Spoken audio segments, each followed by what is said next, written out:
Group 4, the Global Citizenship.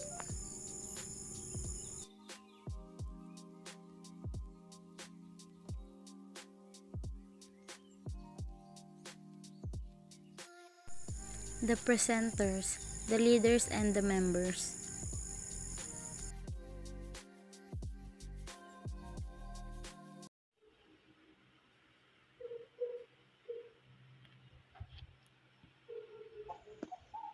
Before we start, I would like to know your thoughts between citizenship and a global citizenship. Probably you are asking yourself, am I just only a citizen of my country? Or apparently I am also a global citizen. For you to understand, let us discuss the difference between them and also the things you have to know about global citizenship. You have to remember that, next please.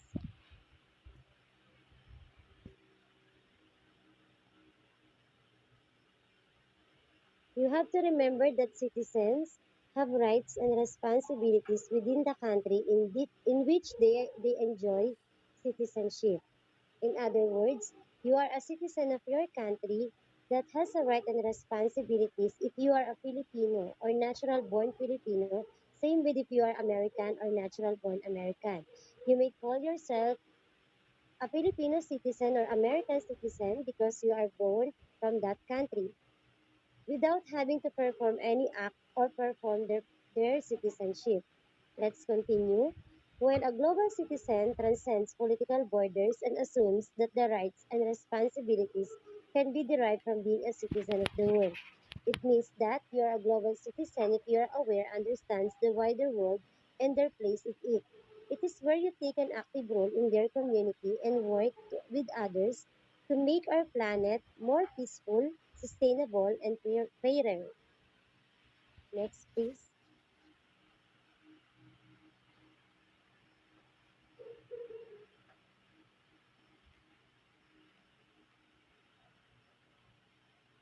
A global citizenship is a social, environmental, economic actions of peoples and communities who know that every person is a citizen of the world. It is engaging everyone that every person is a citizen of the world in terms of social, environmental, economic actions, and people and communities. It is where you, you involve yourself in a decision making and being aware that one part of the planet can affect people who lives in a different part of it. It is participating or showing or sharing a common humanity, how you are being aware of your being humane you are to other people and balancing an equal work. Being open to engaging positively with other identities and cultures and being able to recognize and challenge stereotypes. It is positive. It is giving positive thoughts to add to others in terms of their identities, cultures, and recognize them, and of course, not allowing them to give a judgment to them.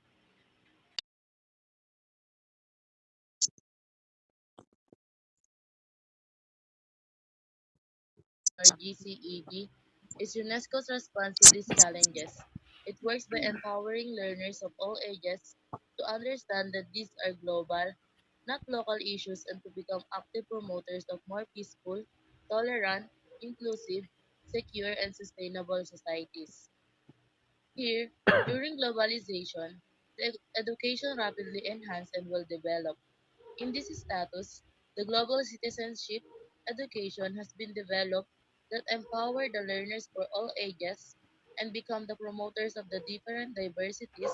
To be more precise, we as a part of a global citizens are the one to facilitate and implement peaceful, tolerance and sustainable societies and community, which includes environmental issues. Next. What does it mean to be a global citizen? A global citizen is someone who is aware of and understands the wider world and their place in it. They are a citizen of the world. They take an active role in their community and work with others to make our planet more peaceful, sustainable, and fairer. It means if you know your roles in this world, this means you are aware of laws, global issues, and matters. In this area, you may take responsibilities and have the rights to act what is supposed to do. When we say global citizen, it is the thing you must contribute to your country and community. Next.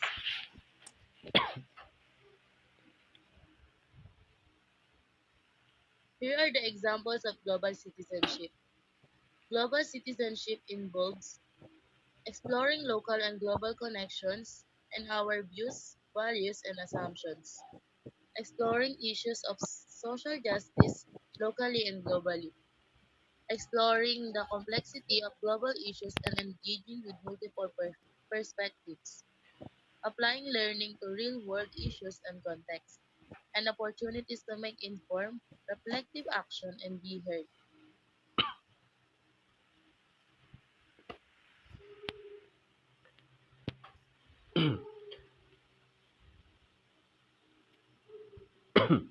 um, global Global Citizenship Education from Oxfam. Global citizenship is all about encouraging young people to develop the knowledge, skills, and values they need to engage with the world. And it's about to believe that we can all make a difference. Okay. Let's say in global citizenship, young people is always the center of the globalization. They are the one to engage with the world. When we say world, it connects to the different places in the world, not only in a particular places.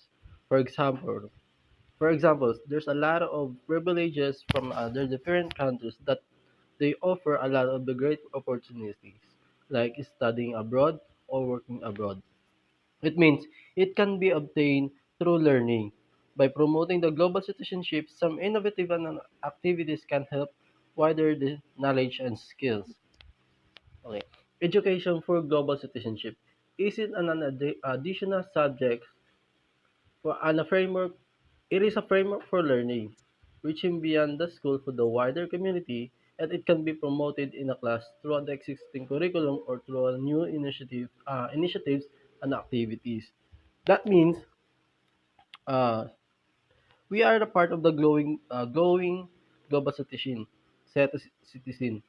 When we say global, it's a wider by means of the global education. We need to participate and encourage the community to promote peaceful and tolerant community and sustainable societies. Next slide, Jane.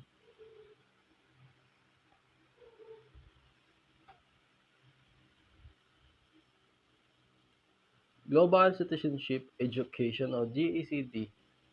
In UNESCO's response to to these challenges, it works by empowering learnings of all ages to understand that these are not local issues, to become active promoters of more peaceful, tolerant, inclusive, secure, and sustainable society. Uh, we should aware from the different issues within local and global. In the recent years, we encountered with weakness some global issues such as terrorism, global threat, and etc. As part of the global citizen, we should voluntarily act to prevent those issues. Our leaders works hard to maintain the peace and humanities around the world.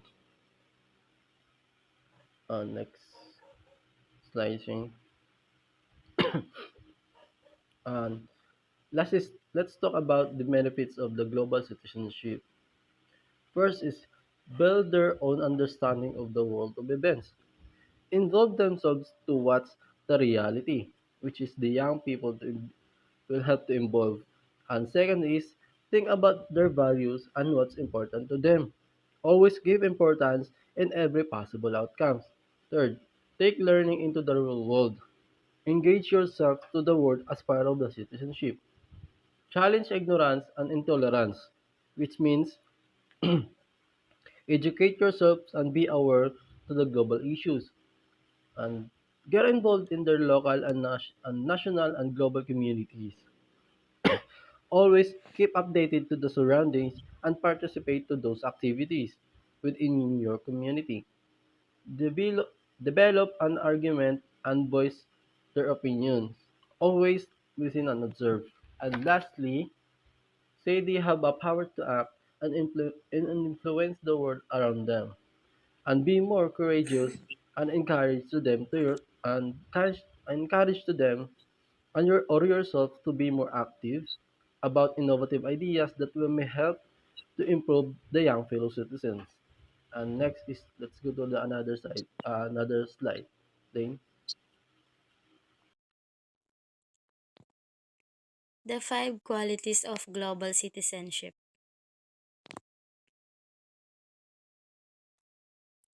Critical thinking and problem solving.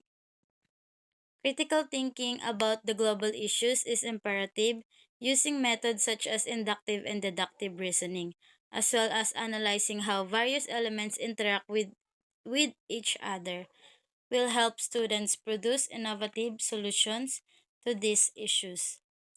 Critical thinking and problem solving are integral to becoming future ready. The ability to verify accurate information, listen and ask good questions, to separate facts from opinion are all important. They help prepare you to think independently and purposefully. Now, what is the importance of the problem solving and critical thinking skills as a qualities of global citizenship?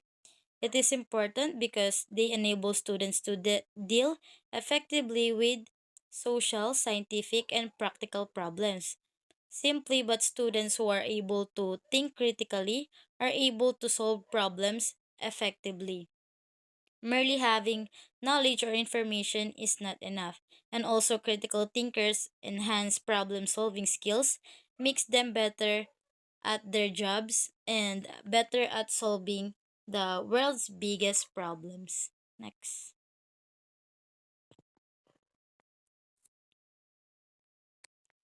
Community and collaboration. Social media has already given us the opportunity to engage the world and to experience a global citizenship, education to varying degrees. A true global citizen, however, uses this sense of community to improve the world around them. Communication is not only a crucial skill for a global citizen to possess, but it is also an important life skills as well. And through international travel and open collaboration with new people from different backgrounds, cultures, languages, and values, travelers are able to improve their verbal and nonverbal communication tactics in a variety of contexts. And also for the global citizen, collaboration is all about cultivating solution and community-based collaboration, because the process by which citizens, agencies, and organization, business make formal, sustained commitments to work together to accomplish a shared vision. Next.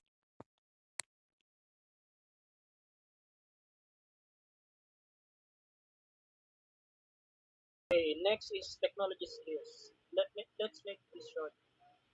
We all know that technology is one of our most popular uses nowadays because it's not only entertains us but also give us knowledge because nowadays technologies are also used in learning. So we need technology skills in our lives so that we can keep up with the flow of working life because almost all jobs are used by technology, not only in the Philippines but in other parts of the world. So technology skills are part of global citizenship. Next is adaptability.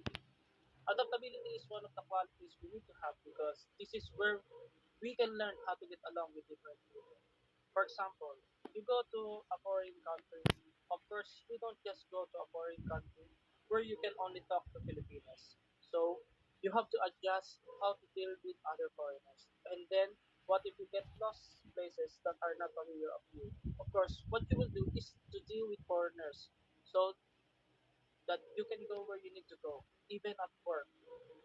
We also need to adapt so that we can work properly and we learn how to deal not only with foreigners but with the different characteristics of people who will be with us. So one of the things we need to have is adaptability.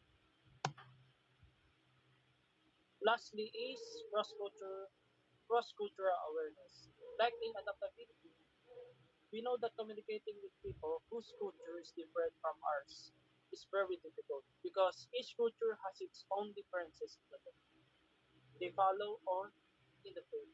For example, we landed in a Muslim country. We know that in a Muslim country, their laws and faith are mixed. When we land in their country, if we eat pork and cow meat, eating it to them is very forbidden. So let's do the cross culture. If in the Philippines, we eat pork and cow meat. When we are in their country, let's adjust to what are used to.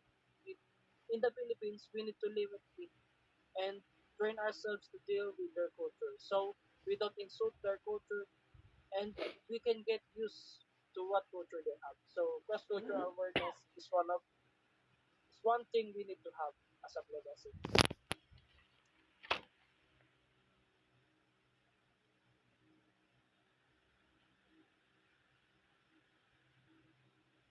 So next slide is our references. That's all. Thank you.